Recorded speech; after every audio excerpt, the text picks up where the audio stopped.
എൻ്റെ പേര് സോണി അനിൽകുമാർ. ഞാൻ എറണാകുളം എടപ്പള്ളി പോണേക്കരയിൽ നിന്ന് വരുന്നു. ഞാൻ ഉടമ്പടി എടുത്തത് 28/3/2023 ഞാൻ ഒരു ഹിന്ദുവാണ്. പക്ഷേ ഞാൻ വർഷങ്ങളായിട്ട് ഈശോയെ പ്രാർത്ഥിക്കുകയും മാതാവിനെ പ്രാർത്ഥിക്കുകയും കൊന്ത ചൊല്ലുകയൊക്കെ ചെയ്യുന്ന ആളാണ്. ഒരുപാട് കരിസ്മാറ്റിക് ധ്യാനവും ഇതെല്ലാം കൂടിയിട്ടുള്ളതാണ്. ഞാൻ മാതാവിലും ഈശോയിലും വിശ്വസിക്കുകയും ഞായറാഴ്ച കുർബാനയ്ക്കൊക്കെ പങ്കെടുക്കുകയും ചെയ്യുന്ന വ്യക്തിയാണ്. പക്ഷേ എനിക്കിവിടെ ഉടമ്പടി എടുത്തതിന് ശേഷമാണ് എന്താണ് ശരിക്കുമുള്ള ക്രിസ്തീയ ജീവിതമെന്ന് മനസ്സിലായത്. അതിനു മുമ്പൊന്നും എനിക്ക് ക്ഷമിക്കാനുള്ള കൃപ പൂർണ്ണമായിട്ടൊന്നും ഉണ്ടായിരുന്നില്ല. എന്തെങ്കിലും കണ്ടു കഴിഞ്ഞാൽ അപ്പം തന്നെ ഞാൻ അതിനെ പ്രതികരിക്കുന്ന സ്വഭാവമായിരുന്നു. പക്ഷേ ഉടമ്പടിയിലായതിന് ശേഷം എനിക്ക് ആ സ്വഭാവം പൂർണ്ണമായിട്ടും മാറിക്കിട്ടി. എനിക്ക് അങ്ങനെയൊന്നും ഇപ്പോൾ തോന്നാറില്ല. ആരെന്ത് പറഞ്ഞാലും എന്ത് കേട്ടാലും ഒന്നും പ്രതികരിക്കാൻ തോന്നാറില്ല. അതൊന്നും നമ്മുടെ കാര്യമല്ല എന്നുള്ളൊരു രീതിയിലേക്കുള്ള മനസ്സിലേക്ക് മാറാൻ സാധിച്ചു. ഞാൻ ഉടമ്പടി എടുക്കാൻ വന്ന ആ സമയത്ത് വളരെ സങ്കടത്തോടുകൂടിയാണ് ഞാനിവിടെ കടന്നു വന്നത്. ഉടമ്പടിയൊന്നും എടുക്കണ്ട, ഒരു ധ്യാനം കൂടിയിട്ട് പോകാമെന്ന് വിചാരിച്ചാണ് ഞാൻ വന്നത്. ഞാനിവിടെ വന്നിരിക്കുമ്പോൾ മാതാവിനോട് പ്രാർത്ഥിക്കുമ്പോൾ മാതാവ് എന്നോട് പറഞ്ഞു, നീ പോയി ഉടമ്പടി എടുക്ക് എന്ന്. അങ്ങനെ ഞാൻ പോയി ഉടമ്പടി എടുക്കാൻ ചെന്നു. പക്ഷെ രാവിലെ തന്നെ വന്ന് ഞാൻ 2 മണിക്കാണ് ഉടമ്പടി എടുക്കാൻ കയറിയത്. കാരണം ഞാൻ ഇവിടെ തന്നെ ഇരുന്നത് കൊണ്ടാണ് അങ്ങനെ പറ്റിയത്. അപ്പോൾ ഞാൻ വരണ വഴി ഒരുപാട് പൈസയൊന്നും കയ്യിൽ കൊണ്ടുവന്നിട്ടുണ്ടായിരുന്നില്ല. ഞാൻ വരണ വഴി ഇവിടെ ക്യൂ നിന്ന ആൾക്കാരൊക്കെ കാശ് രൂപവും സാധനങ്ങളൊക്കെ വാങ്ങിക്കണുണ്ടപ്പോൾ ഞാനതൊക്കെ വാങ്ങിച്ചു. അങ്ങനെ ഇന്നപ്പോൾ ഞാനൊരു ചേച്ചിയോട് ചോദിച്ചു, എത്ര രൂപയാണ് ഉടമ്പടി എടുക്കാമെന്ന് ചോദിച്ചപ്പോൾ ആ ചേച്ചി എന്നോട് പറഞ്ഞു 350 രൂപയാണ്. അപ്പോൾ എൻ്റെ കയ്യിൽ പിന്നെ തിരിച്ചു പോകാനും ഊണ് കഴിക്കാനും ഒക്കത്തിനും കൂടിയുള്ള പൈസ. അപ്പം ഞാൻ ഓർത്തിന് പൈസ തികയില്ലേ എന്ന് വിചാരിച്ച് ഞാനിവിടെ നിന്ന് എണീറ്റ് അങ്ങോട്ട് ചെല്ലുമ്പോൾ തന്നെ എൻ്റെ വീടിൻ്റെ അടുത്തുള്ള കൗൺസിലർ പൈസേട്ടൻ നിൽക്കണു. അപ്പം ഞാൻ പൈസേട്ടനോട് പറഞ്ഞു, പൈസേട്ടാ സോണി എന്താ വന്നതെന്ന് ചോദിച്ചു. ഞാൻ പറഞ്ഞു, ഞാൻ ഉടമ്പടി എടുക്കാൻ വന്നതാ. അപ്പോൾ പൈസേട്ടൻ എന്നോട് പറഞ്ഞു, ഞാനും വന്നത് അതിനായിരുന്നു മോളുടെ കൂടെ. അങ്ങനെ പൈസേട്ടൻ എനിക്ക് വേഗം പൈസ തികഞ്ഞില്ലെങ്കിലോ എന്ന് വിചാരിച്ച് പൈസ തന്നു. അപ്പോൾ തന്നെ എനിക്ക് ഭയങ്കര ഒരു സന്തോഷം തോന്നി. മാതാവ് എന്നെ കൊണ്ട് ഉടമ്പടി എടുപ്പിക്കാൻ തന്നെയാണല്ലോ ഞാൻ ഈ വന്നത് എന്ന് വിചാരിച്ചു. അങ്ങനെ ഞാൻ ഉടമ്പടി എടുത്തു. അവിടുന്ന് മാതാവിനെയായിട്ട് ഇങ്ങോട്ട് വരുമ്പോൾ എനിക്ക് ചന്ദനത്തിരി പിടിക്കാനുള്ള അവസരം കിട്ടി. അപ്പോൾ എനിക്ക് ഒരുപാട് സന്തോഷം തോന്നി.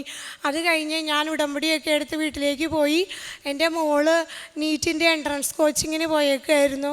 മോനും പഠിക്കുകയാണ്. 2 പിള്ളേരുടെ പഠനവും വലിയൊരു ഭാരം തന്നെയായിരുന്നു വീട്ടിൽ. അപ്പോൾ ഞാൻ അങ്ങനെ പ്രാർത്ഥിച്ചൊക്കെ പോയി ഉടമ്പടി എടുത്തു. അതിനുശേഷം പത്രമൊക്കെ കൊടുക്കാനായിട്ട് ആദ്യം ഇത്തിരി മടിയൊക്കെ ഉണ്ടായിരുന്നു എനിക്ക്. പിന്നെ എനിക്ക് അതൊക്കെ മാറി. ഞാൻ എല്ലാ ദിവസവും കുർബാനയ്ക്ക് പോകാൻ തുടങ്ങി, ബൈബിൾ വായിക്കാൻ തുടങ്ങി. അങ്ങനെ എനിക്ക് ദൈവത്തിലേക്ക് ഒരുപാട് അടുക്കാൻ പറ്റായി. ഓരോ ദിവസവും എനിക്കിങ്ങനെ മാതാവിലേക്ക് അടുക്കണം, എൻ്റെ കുറവുകൾ എന്താണ്, എന്നിലെന്താണ് തിരുത്തേണ്ടത് എന്ന് അന്വേഷിച്ചുള്ളൊരു യാത്രയായി എനിക്കെപ്പോഴും. ഞാൻ എന്നെ തന്നെ എപ്പോഴും വെട്ടിച്ചുരുക്കാൻ ശ്രമിച്ചു. പണ്ടൊക്കെ ഞാനിങ്ങനെ ഒരുപാട് താഴ്ന്ന ആൾക്കാരെ കാണുമ്പോഴൊന്നും അങ്ങനെ അവർക്ക് വേണ്ടിയൊന്നും ചെയ്യാനൊന്നും തോന്നാറില്ല. പിന്നെ ഞാൻ പള്ളിയിൽ പോകുമ്പോൾ തിരുവിക്കാനിരിക്കുന്ന ചേച്ചിയോടും അമ്മച്ചിയോടൊക്കെ വിശേഷം ചോദിക്കാൻ തുടങ്ങി. അങ്ങനെ അവരെയൊക്കെ ഞാൻ എന്തെങ്കിലുമൊക്കെ ആയിട്ട് എന്നാൽ കഴിവുള്ളത് സഹായിക്കുകയും സാരി അങ്ങനത്തെ ഒക്കെ കൊണ്ട് കൊടുക്കുകയൊക്കെ ചെയ്യുമായിരുന്നു. അത് കഴിഞ്ഞ് പിന്നെ ഞാൻ എപ്പോഴും എനിക്ക് ഭക്ഷണം കൊടുക്കാനായിട്ട് ഞാൻ ജോലിക്ക് പോകുന്ന ആളാണ്. അപ്പോൾ രാവിലെ 8:30 ജോലിക്ക് പോയാൽ 5 മണി കഴിയും ഞാൻ ഓഫീസിൽ നിന്ന് വരുമ്പോൾ. അപ്പോൾ എനിക്ക് എല്ലാവരും ചെയ്യുന്ന പോലെ എപ്പോഴും ഒന്നും ഇറങ്ങാൻ പറ്റില്ല. എന്നാലും ഞാൻ എൻ്റെ കൂട്ടുകാരിയോട് ചോദിച്ചപ്പോൾ അവൾ പറഞ്ഞു, ഞാൻ ഭക്ഷണം വാങ്ങിയാണ് കൊടുക്കാറ്. അപ്പോൾ എനിക്ക് അങ്ങനെ പറ്റില്ലായിരുന്നു. ഞാൻ എൻ്റെ വീട്ടിലുണ്ടാക്കുന്ന ഭക്ഷണം കൊടുക്കാൻ എനിക്കൊരാളെ കാണിച്ചു തരണമെന്ന് ഞാൻ അമ്മയോട് പറഞ്ഞു. എൻ്റെ ജോലി സ്ഥലത്തിൻ്റെ അടുത്ത് തന്നെ ഒരു അനാഥനായ ചേട്ടനെ എനിക്ക് കാണിച്ചു തന്നു. ഞാൻ അന്ന് മുതൽ ഇന്ന് വരെ എല്ലാ ദിവസവും ഞായറാഴ്ച ഒഴിച്ച് ബാക്കി എല്ലാ ദിവസവും എനിക്കുള്ള ഭക്ഷണം എടുക്കുന്നതോടൊപ്പം ആ ചേട്ടനുള്ള ഭക്ഷണവും കൊണ്ട് കൊടുക്കാറുണ്ട്. അങ്ങനെയെല്ലാം ഞാൻ ചെയ്യുന്നുണ്ടായിരുന്നു. എൻ്റെ വീട്ടിൽ സമാധാനം, വളരെ സമാധാനം. മക്കളെപ്പോഴും കളിയാക്കും, ഏത് സമയവും പ്രാർത്ഥന എന്ന് പറഞ്ഞിട്ട് എപ്പോഴും മോനൊക്കെ എന്നെ കളിയാക്കും. എൻ്റെ അമ്മയെ ഇത്തിരി റെസ്റ്റ് കൊടുക്കുക. ഞാൻ അച്ഛൻ്റെ ധ്യാനം കേൾക്കും. അച്ഛൻ്റെ ധ്യാനം കൂടാനായി എല്ലാ മാസത്തിലെ ആദ്യ ഞായറാഴ്ചയും ഞാനിവിടെ വരും. എല്ലാ മാസം ആദ്യ ഞായറാഴ്ചയും ഞാൻ വന്ന് ധ്യാനം കൂടും. പിന്നെ വീട്ടിലെപ്പോഴും രാവിലെയും രാത്രിയും ഒക്കെ ഞാനിങ്ങനെ ധ്യാനം കേൾക്കുകയും എന്താണ് എൻ്റെ കുറവുകൾ എന്നുള്ളത് തിരുത്തണമെന്ന് ആഗ്രഹിച്ച് ജീവിക്കുകയും ചെയ്തിരുന്നു. അങ്ങനെ ഇരുന്നപ്പോൾ ഉടമ്പടി എടുത്തതിന് ശേഷം ഒരുപാട് പ്രശ്നങ്ങൾ ഒന്നിനു മീതെ ഒന്നായിട്ടൊക്കെ വരുമായിരുന്നു. പക്ഷേ അതെല്ലാം പരിശുദ്ധ അമ്മ എനിക്ക് സമാധാനപൂർണ്ണമായിട്ട് നീക്കി തന്നു. പിന്നെ ഞാൻ എൻ്റെ അമ്മയും ആങ്ങളെയൊക്കെ ആയിട്ട് ചെറിയൊരു മാനസിക അകൽച്ചയിലായിരുന്നു, പൂർണ്ണമായൊരു സ്നേഹത്തിലായിരുന്നില്ല. അങ്ങനെ എൻ്റെ അമ്മ കഴിഞ്ഞ ജനുവരിയിൽ എൻ്റെ വീട്ടിൽ വന്നു.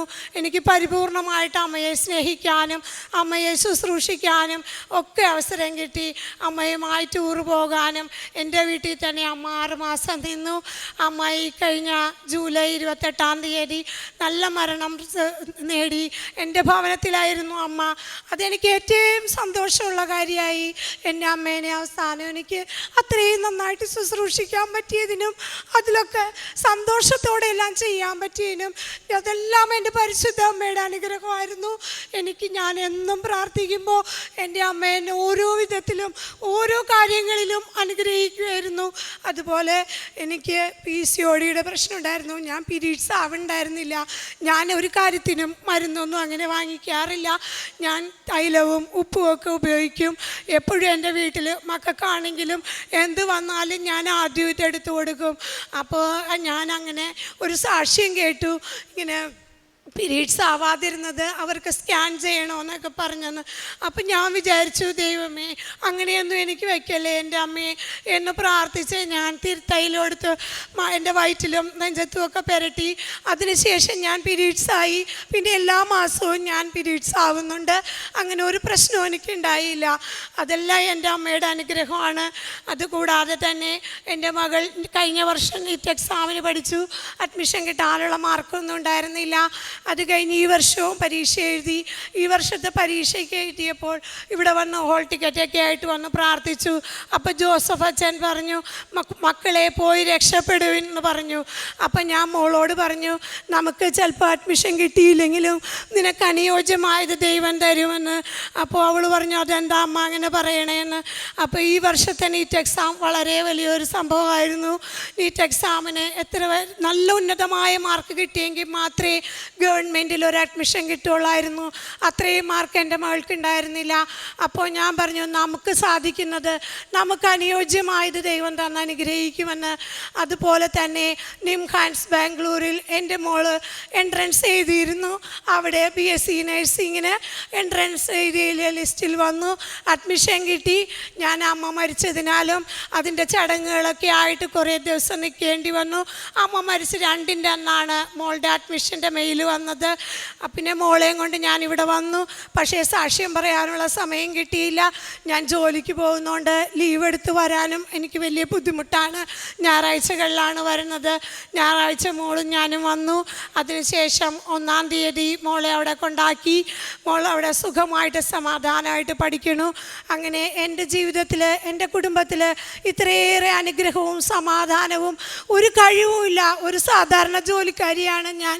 പക്ഷേ എൻ്റെ മകൾക്ക് പോയപ്പോൾ എല്ലാ അനുഗ്രഹങ്ങളോടുകൂടി പോകാനും എല്ലാത്തിനുള്ള അനുഗ്രഹം പരിശുദ്ധ അമ്മ എനിക്കും എൻ്റെ കുടുംബത്തിനും എൻ്റെ മക്കൾക്കും തന്ന് അനുഗ്രഹിച്ചതിനെ ഓർത്ത് കോടാനുകോടി നന്ദി അർപ്പിക്കുന്നു. എന്നെപ്പോലെ വേദനിക്കുന്ന എല്ലാ മക്കൾക്കും അമ്മ കൂട്ടായിരിക്കണമേ എന്ന് പ്രാർത്ഥിക്കുകയും ചെയ്യുന്നു. എൻ്റെ മകനൊരു ജോലിയും എൻ്റെ ഭർത്താവ് ഒരു മദ്യപാനിയാണ്. അദ്ദേഹം ഞങ്ങളോടൊപ്പമില്ല. അദ്ദേഹം മനസ്സാന്തരപ്പെട്ട് നല്ലൊരു കുടുംബജീവിതം നയിക്കാനും എൻ്റെ മക്കളും ഞാനും എൻ്റെ ഭർത്താവും നല്ല രീതിയിൽ ജീവിക്കാനുമുള്ള കൃപ പരിശുദ്ധ അമ്മ ഞങ്ങൾക്ക് തരുമെന്ന പരിപൂർണ വിശ്വാസത്തോടെ ഞാൻ എൻ്റെ ജീവിതം പരിശുദ്ധ അമ്മയുടെ കാൽ കീഴിൽ വയ്ക്കുന്നു. എൻ്റെ ജീവിതാവസാനം വരെ ഞാൻ ഉടമ്പടിയിലായിരിക്കാനാണ് ആഗ്രഹിക്കുന്നത്. ഉടമ്പടി എൻ്റെ ജീവിതത്തെ അത്രയേറെ സന്തോഷത്തിലാക്കി, സമാധാനത്തിലാക്കി. നേരത്തേക്ക് എനിക്ക് എന്തിനും ടെൻഷനൊക്കെ വരുമായിരുന്നു. ഇപ്പോൾ എനിക്കൊരു ടെൻഷനും ഇല്ല. എന്ത് പ്രശ്നം വന്നാലും പരിശുദ്ധ അമ്മ അത് കാത്തുകൊള്ളും. അതിനുത്തരവും പരിശുദ്ധ അമ്മ തരും. ഞാൻ എന്നും ഈശോയോടും അമ്മയോടും കൂടെ എൻ്റെ കുടുംബവും എൻ്റെ മക്കളും ആയിരിക്കാൻ ഞങ്ങളെ അനുഗ്രഹിക്കണമേ എന്ന് ഈ തിരുസന്നിധിയിൽ നിന്ന് പ്രാർത്ഥിച്ചുകൊണ്ട് നന്ദിയോടെ നിർത്തുന്നു.